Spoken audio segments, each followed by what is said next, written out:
I'm so glad that you guys have decided to join us for week one of our new series called I Choose. We're real excited to jump into some of the content we're going to be talking about over the next few weeks. So let me just tell you kind of out of the gate here, the central premise of this series is that sometimes the most important choices in our life aren't necessarily the things that we say no to. Sometimes the most important choices are the things that we say yes to. And the reason why is because when we know what we have said yes to, in other words, when we know what we've said, we want our life to be about these things, all of a sudden that acts as a razor to which every other opportunity and every other decision gets kind of placed against that. And so we have to know what we have said yes to in order to know what we can say no to. And so this series is all about those choices. And in particular, over the next several weeks, we're going to look at four critical choices, four critical yeses that we need to make if we're serious about stepping into the life that God has for us, about stepping into the life that God has actually created and designed for us. And so we're going to just kind of get right out of the gate here today. We're talking about this first choice. And so here's the choice today that we're going to talk about. If we're serious about stepping into what God has for us, stepping into a remarkable life, it means we're going to have to choose purpose over popularity. There are going to come times, there are going to come moments in our day that we're going to have to choose purpose to step into the purposes that God has for us over popularity. Now, when we talk about popularity here today, we're talking about the need and sort of that desire that we all have at some point to get the approval of other people, right? To win the approval, to not disappoint people, to please the people around us.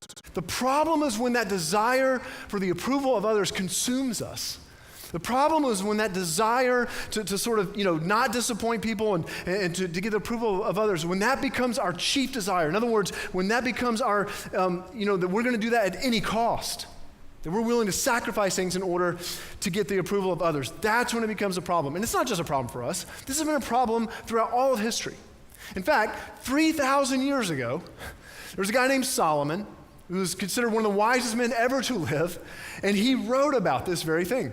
This is actually in the book of Proverbs 29:25. It says this: fear of man. In other words, fear of man here is sort of that when you're scared of disappointing someone else. When you fear man, it's like, no, I really, really want them to like me. I really want her to like me. I really don't want to disappoint them. You're afraid of their opinion of you, and so you'll just do whatever it takes to win their approval. Fear of man is a dangerous what? Trap. It's a trap. But trusting the Lord means safety.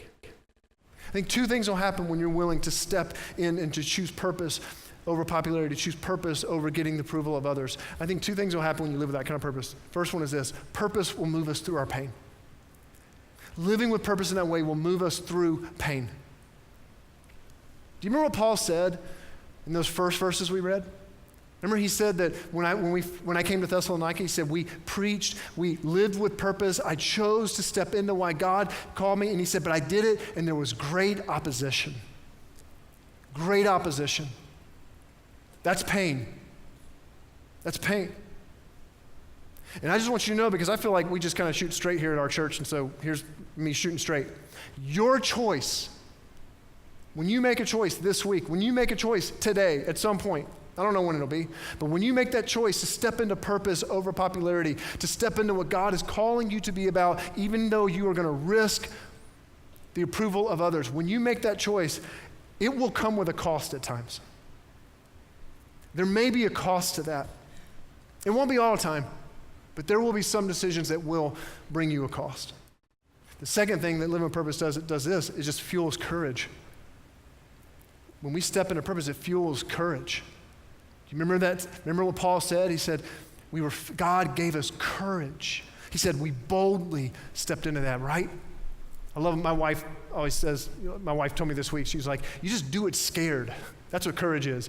It doesn't mean you're not scared. You just do it scared. You just do that thing, whatever it is. You do it even though you're scared. That's courage. Why? Because you know it's better.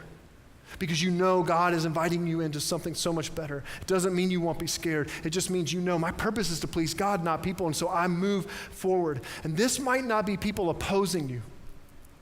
This might mean that there are going to be decisions you make and people just don't understand them. They're not in opposition to you. There's not pain involved with it.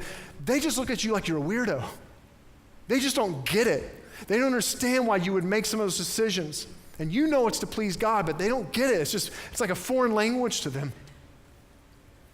And that will require a little bit of courage. because you won't be understood.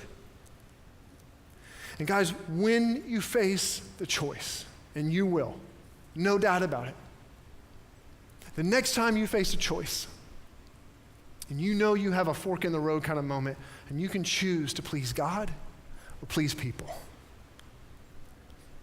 Man, I just want you to step into purpose, to experience freedom, because that's a trap. God doesn't want you to live trapped. And there's freedom in stepping into purpose. And so I don't know if this will help some of you. Maybe it'll help a few of you. I just want to give you a suggestion about a prayer to pray this week. Here's a prayer to pray this week if you're interested in stepping into this choice. God, my purpose today, some of you just write this down, write it down. God, my purpose today is to please you, even if that means I don't please everyone. And you may need to pray that 30 times a day. God, my purpose today is to please you, in spite of opposition, in spite of not being understood, in spite of not getting the approval of others. My purpose is to please you, even if that means I don't please everyone.